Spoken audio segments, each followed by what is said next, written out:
Oi, gente, tudo bem? Meu nome é Luciana Alves, eu sou professora de História e eu tô aqui hoje para conversar, bater um papo com vocês sobre a comemoração, então, do dia 24 de fevereiro, aonde nós, mulheres, conquistamos o direito ao voto feminino no Brasil. Bom, em 1880, vai ter no Brasil uma lei chamada Lei Saraiva, tá? O que que é essa lei?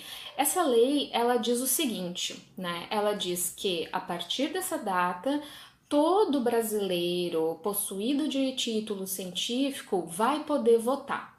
Simples assim, né? O que que seria o título científico? Diploma, né? Um advogado, enfim.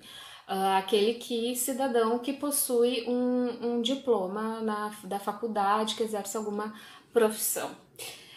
Refletindo sobre isso, eu penso que é tão patriarcal, o machismo é tão naturalizado que os caras que fizeram essa lei provavelmente pensaram assim: título científico e mulher, nada a ver, a mulher tem educação, não, então só vamos colocar essa frase mesmo. Porém, uma mulher gaúcha que tinha esse título científico, ela era uma dentista. O nome dela é Isabel de Matos. Ela vai ir na justiça, vai pegar essa lei, vai na justiça e vai dizer o seguinte: olha, é todo brasileiro com título científico. Eu sou brasileira e tenho a titulação científica, então eu quero votar. Que ótimo, né? A gente pode, a partir daí, fazer uma comemoração, e normalmente é o que está escrito, a primeira mulher que votou no Brasil e tudo mais, mas a gente não pode romantizar, porque o que, que acontece? A Isabel de Matos, em 1885, ela aciona a justiça, né, para ter o direito ao voto, para poder votar. Só que ela só vai conseguir esse direito depois de lutar 2 anos na justiça. Em 1887 é que vai ser dado o direito a ela pela justiça para poder votar. E outra, logo depois, em 1890, ela já vai perder esse direito. Porque em 1890, né, a gente vai ter aí o que? Todo o contexto histórico do golpe, né, que é a República, né, o golpe da República do Brasil, então, que vai mudar, vai existir Assembleia Constituinte e tudo mais. Então, essa mulher ela já perde o voto. Ok, vamos ir um pouco mais para frente para ir entendendo esse caminhar, esses processos. Em 1920, com movimentos sufragistas surgindo no mundo todo, aqui as mulheres do Brasil tomam como exemplo, se organizam. Uma líder chamada Berta Lutz, ela vai formalizar esse grupo, esse movimento, através de uma sigla, LEM. E o que, que significa essa sigla? É a Liga pela Emancipação da Intelectualidade da Mulher. 1920, gente. 20 não é tipo assim, falando num tempo histórico, eu nem olho para trás, eu olho tipo assim pro meu ombro. Foi ontem, né? Então ontem a mulher tinha que fazer toda uma manifestação para falar para a sociedade brasileira que, olha, eu sou mulher, mas eu penso, eu tenho um intelecto, né? Emancipação pela intelectualidade da mulher. Aí, qual eram as bandeiras principais que esse movimento lutava, né? O Len, ele lutava por, claro, era um movimento sufragista, então pelo direito da mulher ao voto, principalmente também o direito da mulher à educação, né? Ter acesso à educação, à faculdade, a ter uma formação igualitária aos homens. E também a inserção no mercado de trabalho, porque a mulher, então, a mulher não podia estudar, consequentemente não podia trabalhar, não podia ter renda. Então, o que, que sobrava para a mulher? Qual era o papel da mulher que a sociedade brasileira enxergava em 1920, né? Tipo, ontem, que submissão total, né? Em 1927, pessoal, acontece no Rio Grande do Norte, o primeiro estado, então, o Rio Grande do Norte, vendo todos esses, como eu falei, vários movimentos acontecendo. Imaginem também que isso é um processo de 7 anos, né? Dessa fundação da Berta Lutz até o estado do Rio Grande do Norte promulgar uma lei chamada, uma lei de número 660, né, se não me engano em outubro de 27, aonde ele, sim, através dessa lei, a lei que concede o direito às mulheres, tá? E quem vai ser a primeira, então, mulher a ter o seu título de eleitor, a ter esse direito ao voto concedido pelo Estado? Vai ser uma professora chamada Celina Guimarães, tá? A Celina Guimarães residia na cidade de Mossoró e ela então vai ser a primeira mulher brasileira a ter o seu voto, a votar. E a curiosidade é que não é só no Brasil, ela vai ser a primeira da América Latina, tá? Tanto é esse pioneirismo, digamos assim, do estado do Rio Grande do Norte para direitos para as mulheres, que no ano seguinte, em 1928, uma mulher chamada Alzira, ela vai se candidatar, então a importância de não só eleger homens, né, não só ter o seu voto, o direito ao voto, mas também poder ser elegível, né, poder então ocupar um cargo do executivo, do legislativo. Ela então vai se candidatar a prefeita da cidade de Lages, no Rio Grande do Norte, e ela vai ganhar, vejam só, até pela surpresa na época da população das cidades vizinhas, né? Do Brasil como um todo, ela tem 60%, né, dos votos. Então ela ganha, naquela época não existia segundo turno, né? Então a Alzira vai ganhar e vai ser a primeira mulher a ocupar então o cargo de prefeita no município brasileiro. Bom, seguindo um pouquinho mais para frente, a gente vai ter o que? A Revolução de 30, né? É um contexto histórico importante também porque ele vai dar uma bagunçada em todos esses direitos já conquistados.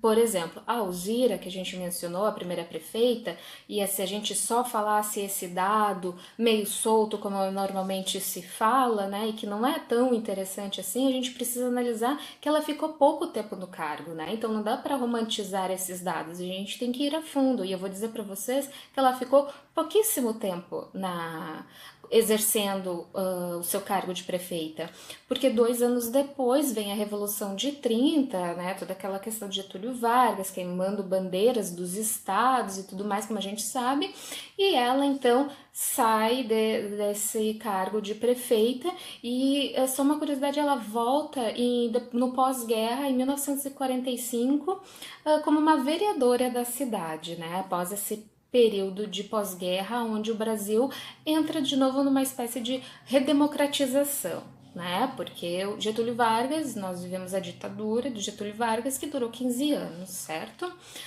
Em 1932, pessoal, que aí é a data que nós estamos comemorando, né, o voto, o RU da mulher, no dia 24 de fevereiro de 1932, aonde dá, então, a nível federal, a nível de toda a nação, que as mulheres poderiam votar. Esse voto, que no período do Getúlio Vargas, em 1932, ele sim foi direito das mulheres a votar, mas, sempre tem aquele maisinho, né? Mas eram mulheres para poder votar casadas, tinha que ter autorização do marido e viúvas somente com renda própria. Então não é uma inclusão, né? Não é uma inclusão democrática, né? Essas queriam para as mulheres, né? Então é dessa forma que se dá. Depois, em 1945, vai ter outra modificação, aonde passa a mulher solteira, mas com renda, pode votar também, né? Então aí, ó, nós levamos mais alguns anos para ter um passo. A gente sempre pensa assim, quando estuda todos esses movimentos de direitos das minorias, realmente anda passos muito pequenos. Vou deixar aqui para vocês 2 dicas, né? Primeiro uma dica de um filme, depois uma dica de um livro. A dica de um filme é Três Mulheres, tá? consegue achar fácil na internet. E esse filme Três Mulheres, ele é de 1977. E esse filme, ele vai abordar e vai trazer uma transformação de uma personagem, que é a personagem principal. Eu não vou contar para não dar spoiler, mas ele é muito importante para a gente entender o que a sociedade faz com a mulher, né, e como obriga a exercer certos papéis, né, que a sociedade diz que é o papel da mulher, né, como ela se convence que esse é o correto, que esse é o seu modo de vida, e depois ela vai ter aí uma jornada que vai entender outras coisas, o porquê, o sofrimento, por que tem que fazer esses tipos de papéis, né? Vai ter outras mulheres ali, né? O filme é Três Mulheres, cada uma com a sua jornada. Então é algo que eu entendo como a sociedade enxerga a mulher se enxerga e como a mulher também vai enxergar as outras mulheres, porque ele também vai ter aí uma pegada de sororidade muito interessante, né? De tipo, como a vida modifica quando a gente exerce a sororidade, né? Faz um pensamento crítico acerca do que a sociedade nos impõe, tá? Então, uma dica de filme bem interessante. A outra dica é um livro, até deixei ele aqui meio em mãos. Esse livro aqui, né? Esse livro, então, é do Jaime Pinsky, tá? A História da Cidadania, tá? Porque não tem como a gente falar e abordar certos temas, certos assuntos, né? Que são complexos, sim, mas que não deveriam ser tão complexos na medida em que, se eles fossem abordados durante a educação, durante o ensino fundamental, durante o ensino médio, por exemplo, e rebatido várias vezes, né? Talvez eu fico sempre sonhando que talvez se isso já existisse, a gente não teria um governo tão retrógrado como a gente tem hoje, tirando tantos direitos conquistados através de tantas lutas. Mas deixa pra lá. Vamos falar desse livro aqui, tá? Pelo Jaime Pinsky, A História da Cidadania. Esse livro aqui, ele é um resumo e ele vai trazer para nós o que é essa ideia de cidadão, tá? Não é o cidadão de bem. O que é cidadania, né? O que é ser cidadão? Então ele vai dizer que a cidadania ela só é exercida quando o indivíduo tem plenos direitos políticos, civis e direitos sociais, tá?